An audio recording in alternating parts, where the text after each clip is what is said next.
শ্রমজীবী কর্মজীবী প্রত্যেকটা মানুষ একটা দলের চাঁদাবাজের কাছে আতঙ্কিত। প্রত্যেকটা মানুষ আজকে নির্যাতিত তারা মুক্তি চায়। পীর সাহেব চরমনের মাধ্যমে বাংলাদেশের মানুষ ইসলামী হুকুমত বাস্তবায়ন করবে ইনশাআল্লাহ। আমরা যতটা যতটা আমরা আদর্শ দেখেছি, সবচেয়ে বড় আদর্শ হলো ইসলামী আদর্শ। ইসলামী আদর্শের মাধ্যমে বাংলাদেশের মানুষ মুক্তি চায়, মানবতার মুক্তি একমাত্র ইসলামী শাসন ব্যবস্থার মধ্যে। এই কথাটা মানুষকে আমাদেরকে বুঝাতে হবে।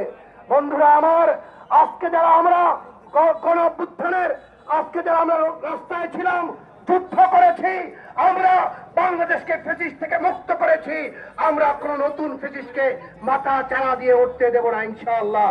বাংলাদেশের মানুষকে বুঝাতে হবে আমরা পুরনো কোনো বন্দোবস্ত নির্বাচন চাই না।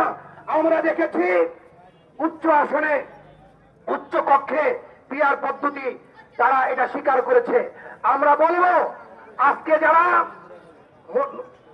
অন্তর্বর্তীকালীন সরকারে এসেছেন, তারাও বিএনপির থেকে ট্যাবলেট খাওয়া শুরু করে দিয়েছে। ইতিমধ্যে তারা বিএনপির ট্যাবলেট গিলেছে। আমরা কোন প্রশাসনকে আমরা কাউকে আমরা কারো পক্ষে দালালি করতে দেখতে চাই না। বাংলাদেশে নতুন করে আমরা বাংলাদেশ করব, পুনরায় জীবন দিব, রক্ত দিব, বাংলাদেশের মানুষকে মুক্ত করে ছাড়বো ইনশাআল্লাহ। আমাদের এখনই মিছিল বের হবে। আমরা মিছিলের সামনে আরেকটা মিছিল করব না, কথা বোঝেন নাই? আমাদের নেতৃবৃন্দরা মিছিলের সামনে আরেকটা মিছিল করে আপনাদের এই মোবাইল নিয়ে সামনে যাওয়ার এই সংস্কৃতি বাদ দেন। আর আমাদের মিছিলে লোকজন একটু গাতাগাতি করে চলে, কথা বোঝেন নাই? একটু একটা মিছিল আমাদের সামনে আমাদের সহযোগী ভাইয়েরা নিয়ে গেছে, এর চাইতে কোন অংশে আমাদের মিছিল ছোট হবে না, আরো বড় হবে। কিন্তু এর জন্য আপনাদের সহযোগিতা করা দরকার।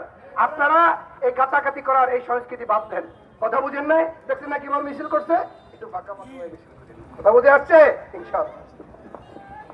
আমরা এখান থেকে স্লোগানগুলো শিখিয়ে দিব, নির্দিষ্ট স্লোগান আমরা দেব। চলবে না পুরাতন কোন ফ্যাসিস্টকে, পরীক্ষিত কোন দুর্নীতিবাজকে আমরা নতুন